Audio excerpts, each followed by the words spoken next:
บ่มีข้อใดเป็นสู้ทางใจ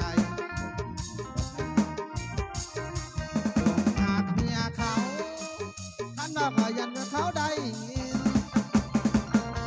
ต้องคืนกินก็ต้องเอาบัดน้ำที่ทอนคิดไว้ในใจย้ำคิดกับหัวอยากเข้าไปก่อนได้คิดซื่อๆนั่นดอกบอกกะเสียงยานผิดต้นนิ้วถ้าวันใดหัวเจ้าเปลี่ยนไปออกทางการนาให้คิดถึงคนอยู่นอกสายตาขัดตาสาเพื่อแง่ลูกเต้าช่วยกันเด็ดสาถึงเป็นแม่ไอ้กะเสียว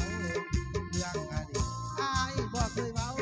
ยินดีนับเอาแม้เจ้าเคยมีสิรู้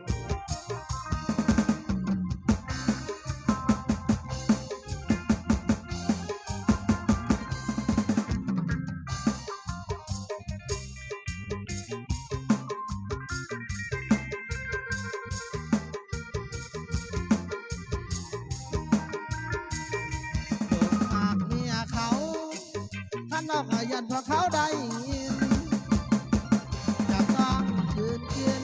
ก็ความเอาบัดย้ำที่นอนคิดไว้ในใจย้ำคิดกับว่าอย่าเข้าไปก่อนได้แต่คิดซื่อๆนั่นดอกบอกกะเสียงยานเปลี่ยนต้นนิ้วถ้าวันใดหัวเจ้าเปลี่ยนไปออกทางการนาให้คิดถึงคนอยู่นอกสายตากันตาสาเรื่องแง่งลูกเต้าช่วยกันเฮ็ดสามถึงเป็นแม่ไอ้กะเสียวเรื่องอดีตไอ้บ่เคยเว้ายินดีฮับเอาแม้เจ้าเคยใจได้เด้อพี่น้องเด้อมาไล่นำใจ